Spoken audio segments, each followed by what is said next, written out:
G'day and welcome to the future. Ugh, I fucked up. Sorry, keep going. No, can you edit this? Can you? Oh, no, sorry. G'day and welcome to the Inforunners. Today we're going to be talking about the future of Star Citizen and its culture and community. So we're going to go through a few different topics today about a few other games that've had communities and how it's changed over time and how that might affect Star Citizen going forward. So I guess we kind of really need to kick it off talking about the community, how it is now, and maybe also a little bit about how it was in the beginning. So in the maybe over the last 5 years. So where was it 5 years ago, and where is it now? So That's one for Algard. I'm a newcomer. Yeah, You're an original I'm a newcomer background here as well. Well, I've been here since the beginning. I've been here since the beginning. So Oh, we're talking about Star Citizen wise. yeah, Star Citizen was. So Star Citizen did initially feel very small, really tight-knit community, and I will say it has expanded drastically. It does feel larger now, and I do feel like I'm not as connected to CIG as much as I used to, but that's the nature of the project as it grows. That's to be expected. And I think the community now is at a really good, healthy level where you see a lot of friendly people and camaraderie. I do expect that to change as it goes more mainstream, and we'll talk about that in a bit. But where do you go? I can talk about the past, or you can probably ask me questions about the past. But it's just a small team. Like if you think about how they had Wingman's Hangar and the shows on ATV have moved forward, you can see as time's progressed, it's just become kind of a juggernaut. But it used to be like a social thing, talking about the future, hanging out with sort of familiar faces like, Ben Lesnick and a lot of other characters. And you don't see Ben too much anymore, as an example. No, and it did have the health issues, but one of the big things that did change beginning of last year was Reverse to Verse disappeared. And it used to be, you'd have ATV, and then you'd have your lunchtime session where you'd have CIG guys sitting around chilling, hanging with the guys, and literally as a social activity, more than anything else. And that disappeared. And I know when that happened, a lot of people felt, man, it's gone. And so, in some ways, it had the same feel as when Hangar died. People seem to have that same attitude. And I think we'll see similar things as the community continues to grow. And as the game progresses as well. Because, before they didn't have content to show off. This is not in the notes, but Reverse to Verse is actually coming back. I don't know if you saw that. Oh, I did see that. And the other thing is, I think one of the reasons why Reverse to Verse kind of got removed is it felt very, and I don't know how to put this, but it's not a global thing. It was a very American thing. Because a lot of time when it was on, Australians were asleep, an example, and it was too late or early, I can't think of the time, for the UK. So fundamentally, if you can do a show like that, it needs to move. It needs to go to different time periods, and they only ever did it from the LA studio. So yeah, it's cool if they do that, and I have no problem doing that. But it'd be awesome if they shared the love, so to speak. Yeah.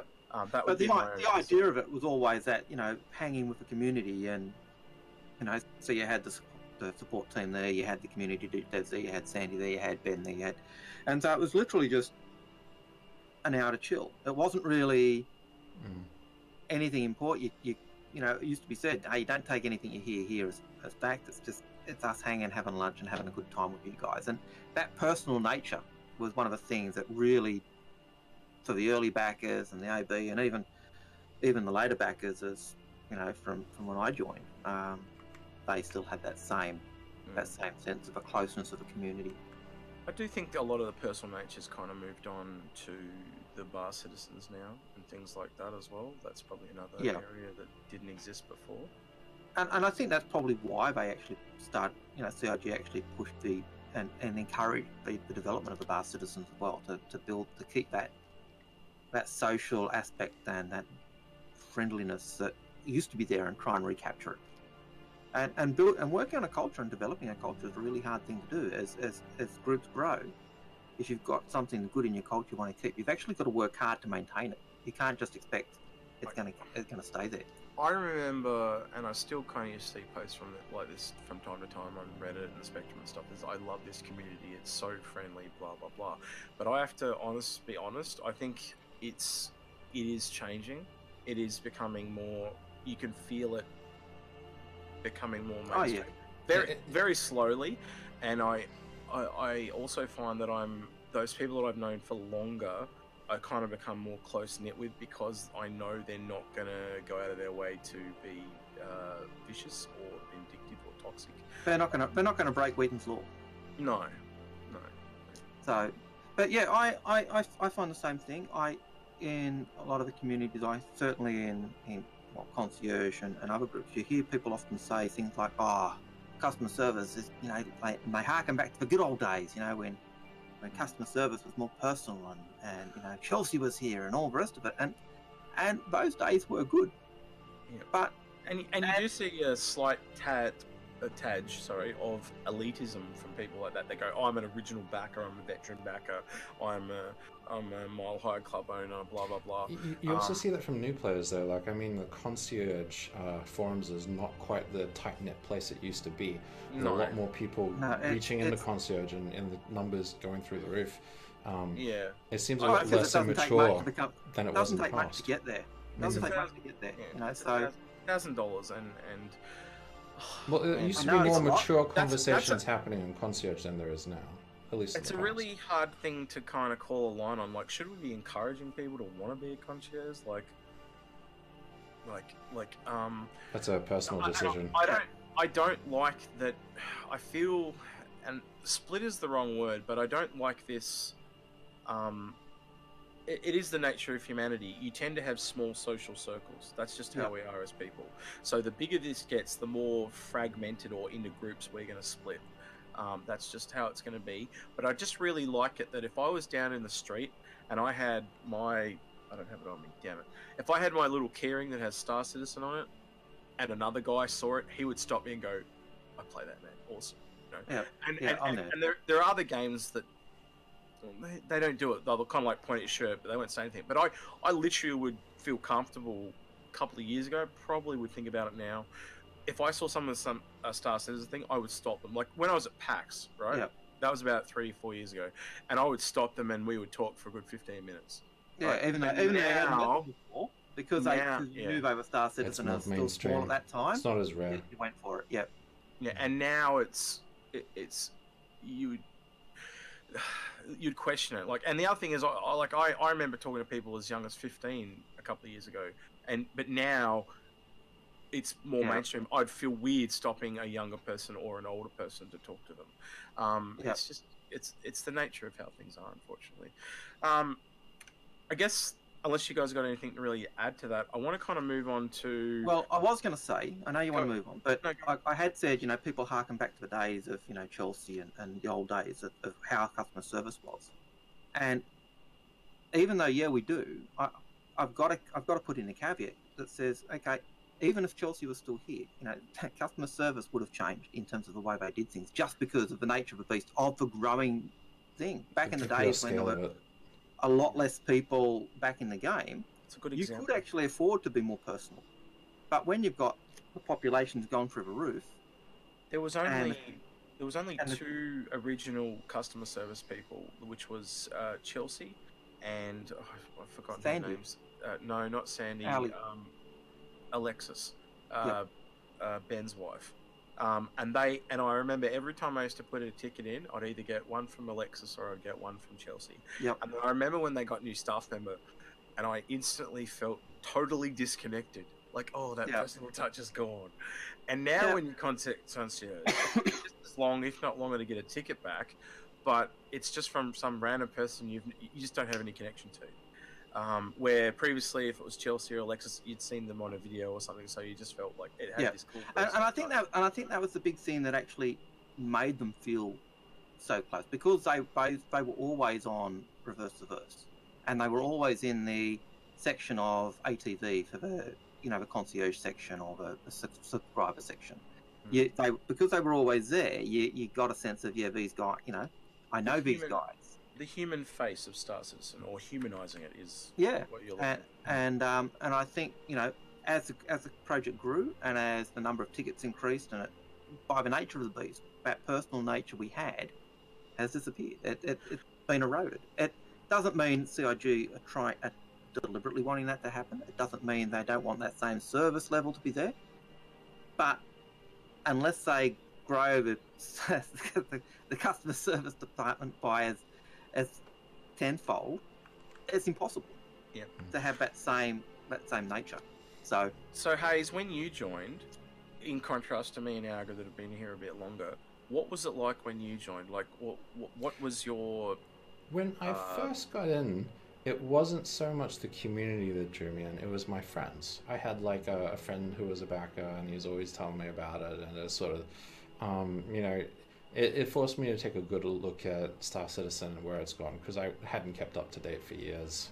And it's one of the sort of, I think I'll wait and see, but you know, I can afford to wait and see. And then I had to look at everything. Just for the viewers, how long have you been following Star Citizen? 18 months now, since I first backed. So you're pretty fresh. Oh yeah, so compared to some of the other people, it's like compared to Execute, you're a babe. Yeah, exactly. I was 2014. So 2014 for me, and I was looking for a space. Me. I was looking for a space sim, and finally found it, and had to beat whoever the backers were at the time. Who were saying, we're just looking at this. It's a space sim. Yeah, what is it? Maybe. Oh, you don't want to know it. It's not out yet. Tell me about it. Oh no, you have to pay to get in. Just give me the information. No, so but now we kind of know where the community is now. Do you have anything else you want to add? Sorry, Hayes. Well, after I backed, then I sort of got interested in the community, and I thought, all the communities are based around orgs, so I started looking around for orgs, and I thought, and then you sort of learn some. Blows you out of your mind, like the amount of orgs out there, the size of them, how involved they are, what they sort of do, and so I joined up to what I thought would be an oceanic org that looked active, and they did stuff, and sort of went from there. Yeah, and then it's pretty much the same. Completely different experience once you do that. Yeah, mine was totally different. I kind of stayed on my own for a long time, but slightly off topic again. I wonder if with the new website they're going to make that a feature. Now, I know you guys are both really kind of slightly annoyed that they've delayed the Org Point 2.0 stuff, but maybe that's to shed some light on that they'll fix the website and then work on Org 2.0, because that's a really important point that Hayes has kind of touched on there, is that you naturally found it on your own, but when I sit and look at the website, that's not naturally intuitive. The majority backers are not in orgs, I imagine. Yeah. You know? And for me, it was very similar. Like when I joined, I went, oh right, it's an MMO. It's going to be an MMO. I want to be in an org. I need to find an Australian org because I'm Australian, So, my real life friends, and then I started hunting for an Australian org, and I found a couple, and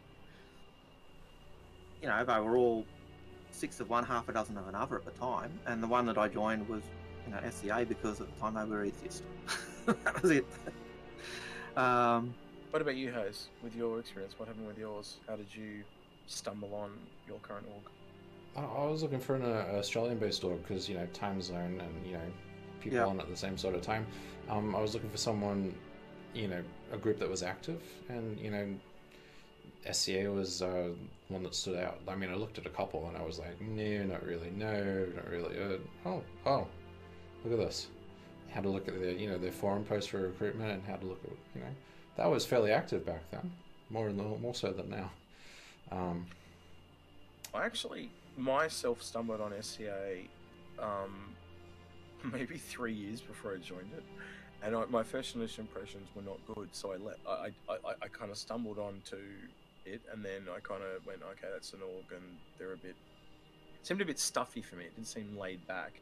And until I came back and I started hanging out with you guys more often, I realised that there was some core Aussie things there, but it was the camaraderie that really drew me to SCA, and I actually loved hanging out with those people. And I think that kind of touches on a key point, is that most people are going to join orgs that they feel a kinship with and comfortable. And it's going to be interesting because I think you're going to find to use a bad example, and I don't mean this as bad, but toxic people are going to probably group with those people anyway. So I think you're going to find that if you join a particular org and they're toxic, you'll almost instantly get flagged by CIG in a way. The other way to tell what type of player you are. Yeah, maybe. I think the community-wise, we don't have many toxic players, but I imagine like as Star Citizen becomes a thing where we're actively playing, it has more content, it has further reach of players. The newer players will be more, I could say, less mature, less patient, more discerning, more. They want to actively play or not at all. I'll give an example. The community culture is going to change the further we get to release. And I'm going to give you an example, right? This is what I'm like. This is worst case scenario stuff, right? One of the reasons I stopped playing League of Legends is of how toxic it become. Because it was a free game, people would literally make accounts and troll people, right? And the people that put money into the game couldn't buy it or couldn't respond because they would report them. And to give an example, if you swore, they would ban both of you. If you both swore, they'll ban both of you. But this person has a free account that is worth nothing, and this person, like myself, had spent $4,000 to $5,000 on skins. So this person has way more to lose, right? So you're actually forcing this person to act proper, but they'll be raging like crazy in the background, and it actually makes you incredibly frustrated. Now, do the same thing in Star Citizen. Person with a $45 package versus someone that has spent a completionist package. You can start to see that it actually has some similarity, and that is one of my concerns that I think that they have always needed to take into consideration with free-to-play games, and it's one of the reasons I don't play free-to-play games anymore. I'm just not a fan of free-to-play because I think they give too much of an example to allow you to misbehave. The good player has everything held against them, and the toxic player literally has all the tools to run them up because it's a free-to-play game. I like that there's a paywall. That's a blast from the past there. I haven't played League of Legends in over a decade. Is it really that old now? But like, no, 2012 it came out. 2012, so I remember playing first 2 years. Maybe longer. Hang on, I'll Google it. But as personally myself, I get so much pleasure from reverse trolling and using nice language, and they get so frustrated that they would just quit. Then it would be like 4 versus 5, and then you'd still win because October 27, 2009. So yeah, I was completely wrong. It's coming up to. But I know what you mean. League of Legends, toxic community. If you're really after old games, you really want to go back and think of games like EverQuest or Evercrack. They're the dim dark ages. Well, we'll talk about those in a moment because we're about to go through some of the games that we think, especially related community-wise with Star Citizen and how they developed and how they ended up, and some are still going, and will that potentially affect Star Citizen over time? Like, is Star Citizen going to become that type of game where different areas of the universe have different people hang out? So are you going to get people, because we know that there's secure space and then there's unsecure space. Like, does that mean all the piratey type toxic people are going to be out in the pirate areas and they're going to like do attacks coming in? That's something you're like, it's a living, breathing world. I think toxicity will be an interesting way to see how CIG managed to develop it. We've already seen some of the culture. If you compare the way CIG does business now compared to how other games would do it. Like, I mean, if you compare it to EVE, toxicity is the name of the game. It's encouraged. Stabbing people in the back and betrayals and even like hijacking someone's account and stealing everything. That's almost encouraged. It seems that's just another part of the game, and that's the community sentiment, and it's sort of allowed by the devs of the game as well. But then you go to other communities which are more social-based MMOs.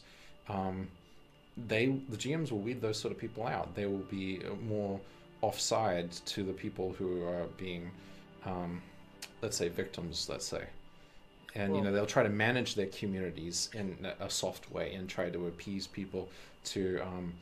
To see something, the best they can do right-wise, if things go wrong or drama appears or, malicious behavior in actions was done. Did either of you guys talk about ever play Star Wars Galaxy? I never played that one. No. All right. Well, that's another interesting culture too, because that game was closed down to open up Knights of the Old Republic. Now, I played Star Wars Galaxy for a little bit, but I must admit I kind of did move on to the Knights of the Republic, and I really loved that until they closed down the Australian servers. And did either of you play that, Knights of the Old Republic? I did play Knights of the Old Republic, or Knights of the Republic, yep.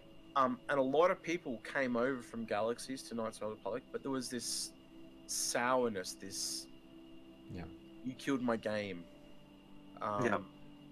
Which was an interesting thing to witness as well. Yeah, I do remember even, a lot of people felt that Knights of the Old Republic had, you'd hear often in the space stations or in the chat, people, in Galaxies we could do da-da-da-da-da, and it was just that.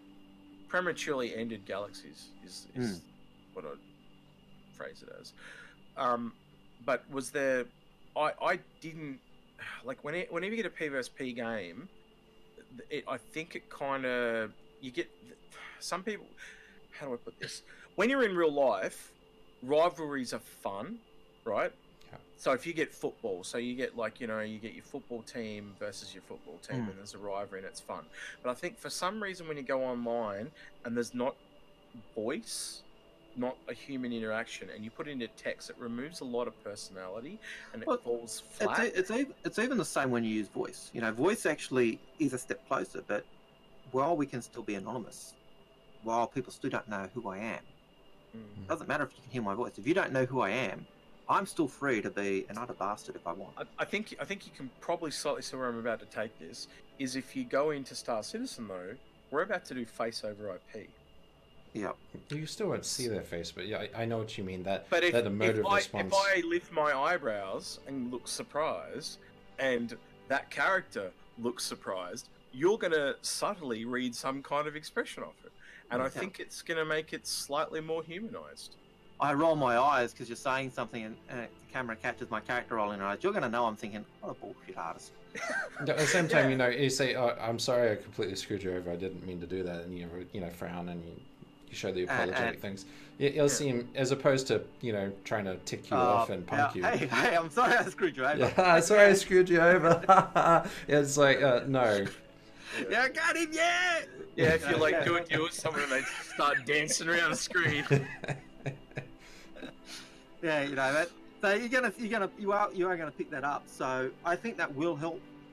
But I think it will. You'll be able to judge sincerity, you could say. Yeah, it will certainly help. And voice does that. The voice over IP will do that. All right, and we're back. We had a slight disconnection issue. But anyway, going on to the next part of the subject, how would we compare a current community that we have of Star Citizen with other MMOs, like let's say EVE or Star Wars Galaxies - Knights of the Old Republic? My understanding is that EVE is a totally different kettle of fish. From my understanding, it does encourage negative behaviour. It does encourage massive fleet battles, and some people might, for some people that's great. Negative behaviour, I mean by backstabbing and stealing and ripping each other off. And it's all sort of part of the game, isn't it? That type of stuff. It's highly publicised. And from what you gather, it does seem to have that feel. From what I've heard from Star Citizen, that's not really going to be it's not going to be feasible. It's not the direction they want to go in either. They've sort of said this is not the way we want to sort of aim for. This is, and we want to try more avoid that. Like they want consequence and responsibility, but at the same time they don't want the huge negative sort of the backstabbing,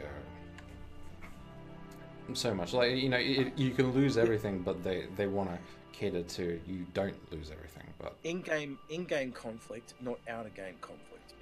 Yeah, that's right. And you see that type of thing in regards to ship battles. Like EVE, you have 100 ships at a battle. In Star Citizen, are we going to be able to get that?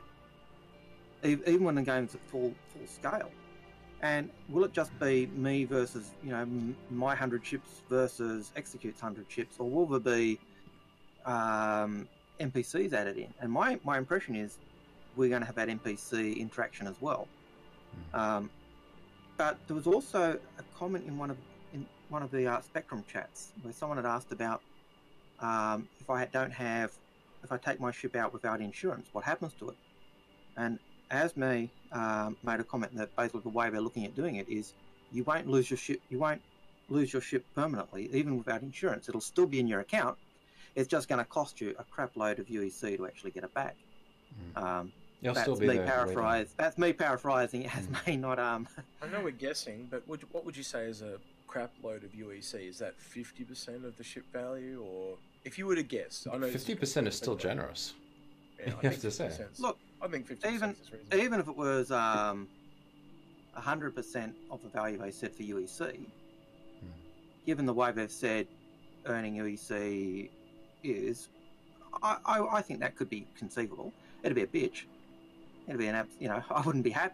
I personally wouldn't be happy if I'd lost my ship and I had to pay UEC to get it back. But I would certainly be more happy about having a ship that I bought, having my Connie destroyed because I took it out without insurance, and having it no longer available for me ever because it wasn't insured. At least this way, I think it's a nice compromise.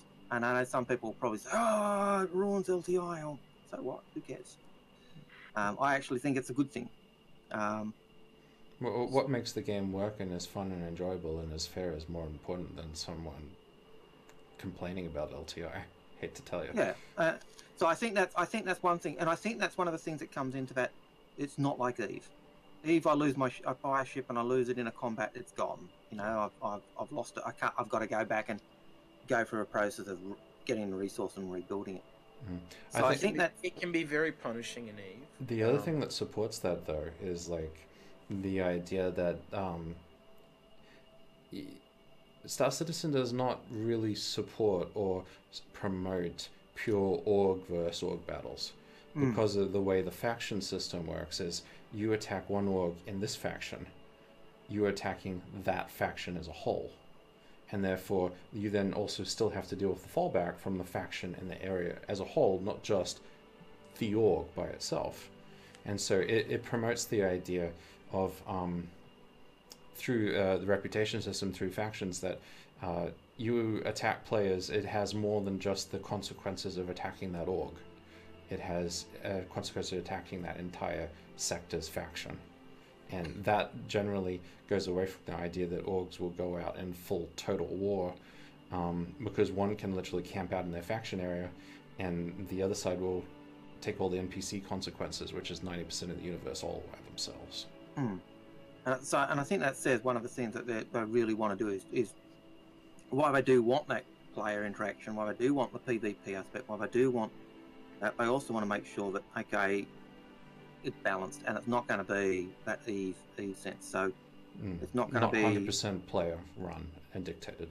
Yeah, so we can influence the sector, we can influence the economy, but we cannot control it. And I think that's I think that attitude, that is one of the things that does hopefully make it a lot different from a lot of MMOs where you find people will wreck the economy just because they can hoard a resource. And control and distort an entire area by killing everything that's not them.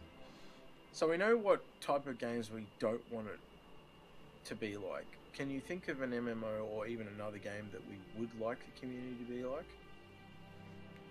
A lot more of those more social MMOs, like we were saying with Star Wars Galaxies, and the idea that it promotes those more sort of social aspects, grouping up together, teaming up, and maybe some level of competitive play versus each other, something more friendly. Yeah, there's a few other games that I think that are very similar to to Star Citizen, and one of them is Ark actually. But yeah, I when I look at MMOs, there's not many that I think are very, because of the multi-crew aspect. It's a lot more like, I know you can look at raids from most, but they're like it's not quite the same. It's a group team as opposed to a unit. Yeah, it's people. like a small group of 4 or 5 people, instead of this big 25-man squad or whatever you want to call it. Yeah. Well, it's like will I suppose the closest you get would be Lotro. Like Lotro has the missions which are 5 people. You know, there are 3-man missions you can do, there are 5-man missions you can do. There are also the big raids you can do. So I suppose that would be close. But they are usually PvE. You can do that in World of Warcraft as well. Hmm. The heroic, what they call them. Heroics, it's just what they used to call them. But yeah, it's more interactive though. That's the other thing. Being a first-person shooter MMO, it's way more interactive than. Like, that was one of the things I find about most MMOs. They're just really light on gameplay. They're kind of like glorified chat rooms. And even the effects are just not... There's no real connection with a character. And I'll give an example. Is like when you fire a fireball or a lightning bolt or something like that in World of Warcraft, they would kind of like bend to the character if you fired them. It was more like it was in drawing an invisible line and it was firing it between the two. There was no real... like. When you have a gun in Star Citizen or in a first-person shooter, I fire the bullet, and the bullet is independent from me and you, and it doesn't track you. There's more.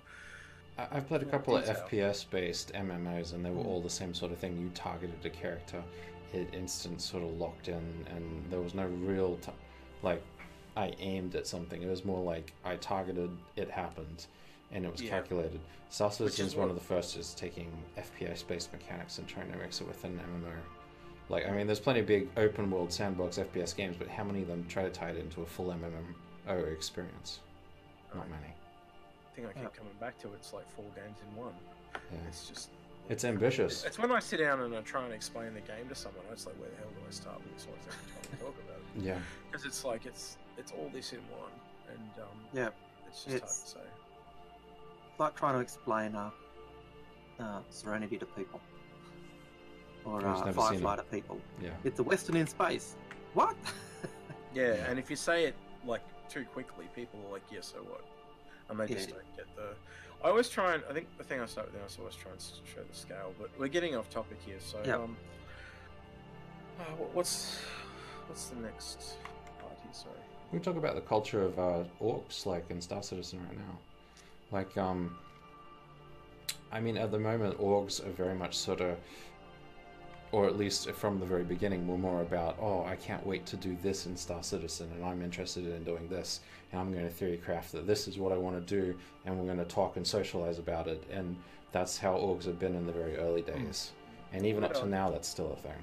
The word I'd use there is they're very passionate people. I find a lot of the earlier backers are seriously passionate about the game, and I can't remember where we talked about this recently, but the earlier you backed, it was kind of like faith, and then as you go right to now, as it gets more and more proven, there's less risk, so more and more people are coming in. Yep. But yeah, those people that backed on faith were definitely a lot more passionate than the people are now. But that's not a problem. It's just how they are. A change in attitudes, you could say, we're seeing as the newer people who come in who are more have expectations that this will be, as opposed to more of a passion and a dream that they hope it will be. And I think not as patient. They're more more impatient. They want to see. Why is this game so buggy? And well, they weren't around here for the early development stuff. I saw a I can't remember where. I think it was a YouTube video, and I saw someone had posted a ticket because and wanting CIG to give them more Alpha UEC because they'd loaded up a ship and they'd landed it and it had bugged out and they lost all their UEC and they were feeling peeved off. And so I want, and I was thinking, but it's alpha. It's not the game yet. It's, and if you've lost all your UEC, fine, go do some missions. Yeah, you can start off again. It's not as if it's not the end of the world. Even if it was the full game, if you've lost all your ECU, if you've got a ship, at least you can do stuff. And even if you've lost your ship and there's still NPC jobs you can do that, that I believe CIG have said, hey, there'll be jobs where you can clean up the streets of Artcore or something like that, or take a job as a gunner, or you can share it. I was just going to say, when the final game's kind of done, you'll be able to share a mission with a mate and get your money back really quick. So so to be a gunner on his ship, or be a navigator, or be an engineer, and so those issues aren't there. And I think that the YouTuber was basically trying to say, you know, the game's there, but yeah, there's no content now. At least that's what I hope he was saying. Yeah, they just don't get that it's even earlier than early access, and yeah, I've tried to explain that to people, and it falls on deaf ears because they see it as a game, and hey, what the hell's going on? That's just it, and you can't change their mind because hey, if it you know, it's what they want it to be. Play it, it's a game, yeah. If I can get in and get out, and I suppose that's one of the differences. I think probably the big difference you find with people, whether they were original backers, OB, or even later backers, the real difference between the attitude comes in before Arena Commander. So those before Arena Commander certainly have a more different attitude than people after Arena Commander. Right. And then you've got the group from Arena Commander to 2.5, you know, where we were actually in the verse and flying around, and you see that, and I think we'll see it. We're seeing another break where we've got people in 3.0 versus the people who were. I'll agree with that. Who were beforehand, because there is more to do now. Yeah. You know, there are other this missions. Newer breed of player who essentially have more expectations that this is a game now, or I should be playing this and this is the reason I bought it. We're going to see more of this moving up closer into release in larger numbers, and I imagine even this year with the gameplay mechanics coming, I think you'll see it again, mate. I really, really do. Yeah, well, whenever we see mining, and you know, we're expecting June for at least some of those, mining, tracking, bounty hunting. Yeah, well, I think June's one of the hugest explosion in players we've seen to date when they do that. You know, when we see those things come in, we will see a lot more people.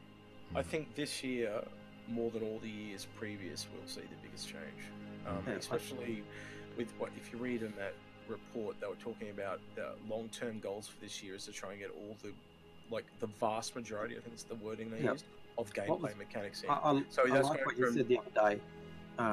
It's not the year of a ship. No. It's the year of everything. Yeah.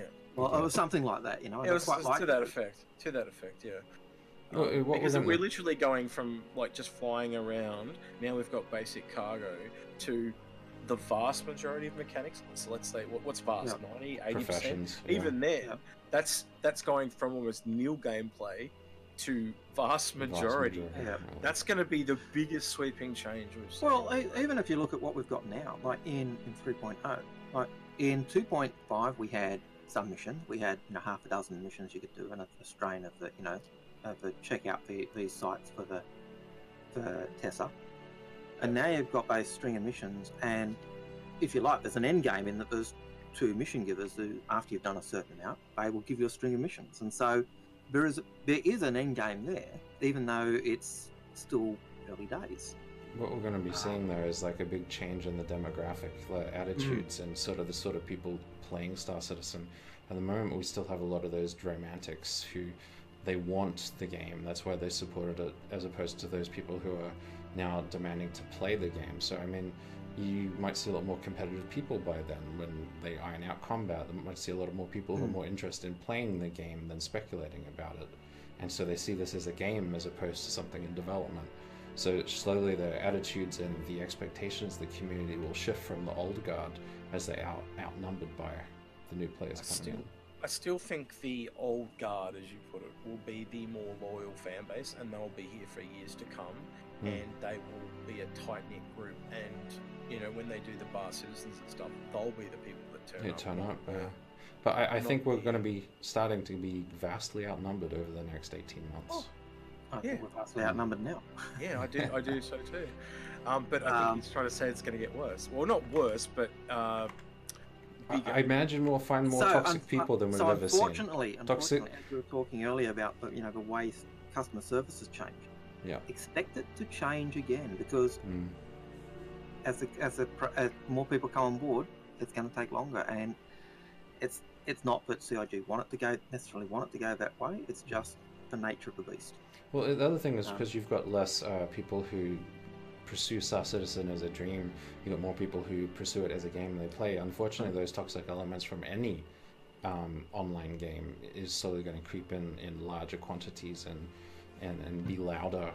It's just something we need to adjust and understand, unfortunately, because all MMOs have this crowd. And I think so. we've been fairly insulated against a good deal of them. The interesting part there, though, is the orgs itself, because if you look at, like, something comparable would be World of Warcraft with guilds or whatever, people do kind of... There's different types of guilds. You get the just people to play with guilds, you get the really elitist guild that are all about getting the raids done, and then you get the people that share similar interests and stuff like that. So I think you'll find the old guard, as we put it, will make their own guilds and stick to them and stuff like that. And that's not to say there'll be also old guard that mingle with all the others. I just think everyone will break off into their own little org groups, and maybe new orgs might actually be found when they find people of similar interest. I know with SCA, I know people say, "Oh look, I talk to them." They say, "Oh look, I want to join a big org, but I want to have my mates org. Me and my mates, we've got a small org. We want to keep that because we're mates. Can we join?" And well, I generally say, yeah, well, why not? Join us, see if you like the community. If you like the community, stay. If you don't like the community, well, then go. I think that's the other part I was just going to say is affiliates. So maybe big orgs will have lots of smaller little affiliate orgs, almost like a family tree where you're a member of SCA and then it breaks out into other different factions. So you might have a mining wing, and then this is an unfortunate part where their org tools are so underdeveloped that it doesn't accommodate the structures that we'd want to put in, because it's all coming. We'd designate subgroups if we could. Yes, it's been coming for as long as about 3 or 4 years now. Yeah, that's right. It's probably been coming. It's been coming for longer than the game, I think. But we are all very impatient. We just need to be patient. I seriously think they will get around to doing Org 2.0, and it really doesn't need to be there until the game. 6 months before release would be great. In my opinion, that's still a lot of time to get groups together. I definitely think it needs to be there before release because there's such a loyal fan base. But when you put it in a priority order, it is further along the chain. I would, and I said this to you guys the other day, I think the websites are definitely something that needs to be, because it's encouraged new people to go in, but by the same token, I can also see the front part of that org stuff, so applying to an org, I think that's very important as well. If I was going to work on something first, rather than the organisation is just getting into orgs for new people. Yeah, and I think you're right. You're having that, as we said in one of our previous episodes, that when I think the starter series, one of the biggest complaints we had was that how do I get into a game? Well, I go to the store and it bamboozles me, and the whole thing's a mess. And what do I do? And how do I go? And how do I look in my hangar? And how do I, To the point, I would even like to see it do recommendations for orgs. Like, if you buy an Aurora, we recommend you join this org based on the fact that you bought this ship, or or you've looked at other orgs in the past. These are recommendations that come up. So you buy an Aurora, we recommend you join Test Squadron because they love Auroras, But where if you buy an Orion, it recommends you join this mining guild because they are based off your home country and they love mining, stuff like that. Yeah, and even look at the, you join I suppose you join the game and you're Australian, so they say, okay, here are the Australian orgs. Yeah, and straight after you purchase your ship, it should say these are recommended orgs that we your very first package. These are recommended orgs we recommend you join based off your location, where you live, and stuff like that. Or your selected interests. You said you were interested in these. And you could even search based on interest. That would be really good. I'm interested in mining, or I'm interested in a large org, or I'm interested in a small mates org, or I'm interested. So yeah, that would be a nice tool to add to help new people find an org.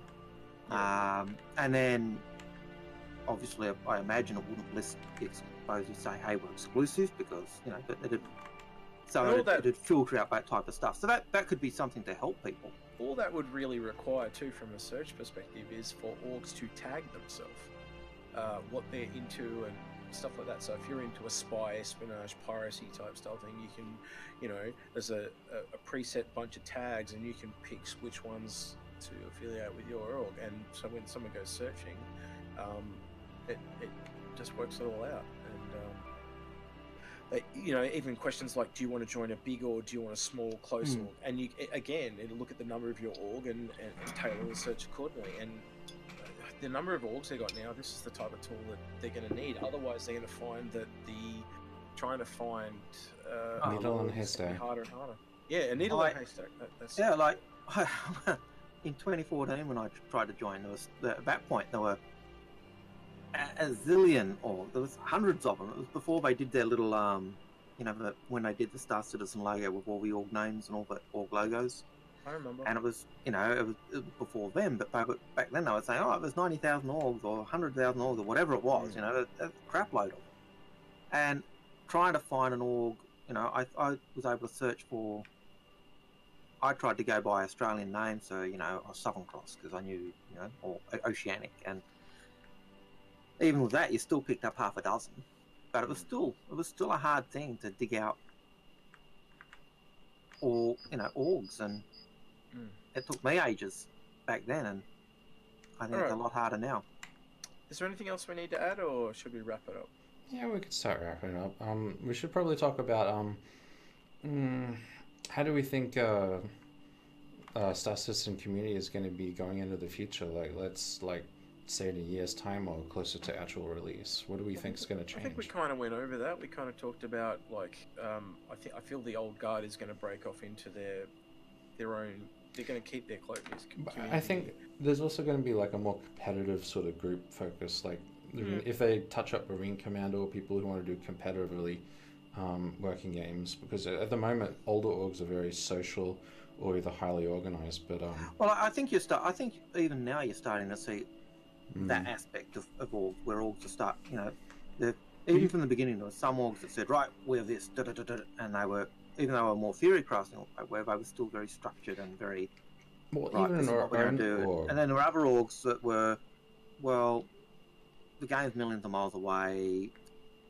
This is just, we're we've seen a shift in what's people have wanted, what they've sort of demanded, what they want to be doing, and that has sort of caught a lot of the older guard unaware. The fact that they want to be more highly organized, they want to try and organize activities and schedule it and work in groups and do all this extra stuff. And then it's caught out some of the older people who weren't sort of ready for this, and there's a huge group of them almost mobilizing together to do activities and try to structure themselves. My question to that is it still too soon to be pushing that hard, or is there that danger of burnout? Well, the problem is it's not something that's ring-lettered. It's not something that was organized with org. It's sort of, if it creates and sort of goes on its own momentum and not by any one particular person, you can't say that it's too early, because they may burn out. They have in the past, but it sort of shows. There are some orgs, some of the big old orgs. We've seen orgs come and go, even now, and so. Isn't one called Impuritus or something like that? Imperium, wasn't it? Can't remember. There was a big org, and they kind of fractured and split up. Look, the one thing I'll say is I hope that given time, Star Citizen stays as friendly as it's been. I think there's a real camaraderie between people, mainly from the dream of the Kickstarter video originally was it's this passionate game. It's a game that people PC suck, Space Sims suck, and you watch that original I still get goosebumps when I watch it, because it's the whole reason I initially backed was because I really love PC games and I love Chris Roberts games, and I the fact that they just didn't want to make it, and this it's kind of spit in their face that he's raised so much money. I got to admit, when I first finally got the information to get the game, and I started watching the trailers and trying to find out whether it was the game I wanted to back. Second, I saw Chris Roberts say, "Hey, I'm Chris Roberts. You might remember me from such games as Troy McClure moment from Simpsons." And for me, that was it. Second, he says, "I made Wingman." I was, you're Chris Roberts. You made Yes! Mine was before that. Mine was when the text came up on the screen and it said, "And I'm a PC game," and I went, take my money. I think no matter how large the audience and the new people come in, and even if they didn't share the original dream, the fact is we're backed by developers who started this on this dream, and no matter what, they're going to work towards to make it happen. So I think we're in safe hands, and I think the community will continue to go in the right direction. And I think one of the things that we've seen that have been pushing, that are going to help push back, are actually the bar citizens that we said earlier. Yes. So yes. Well, as the older people and the original backers and the current community organise bar citizens, those local bar citizens will actually draw in, hopefully, more of those local players who want to find out more about the game and link up with those other people who have that history to get into those particular orgs and want to know more.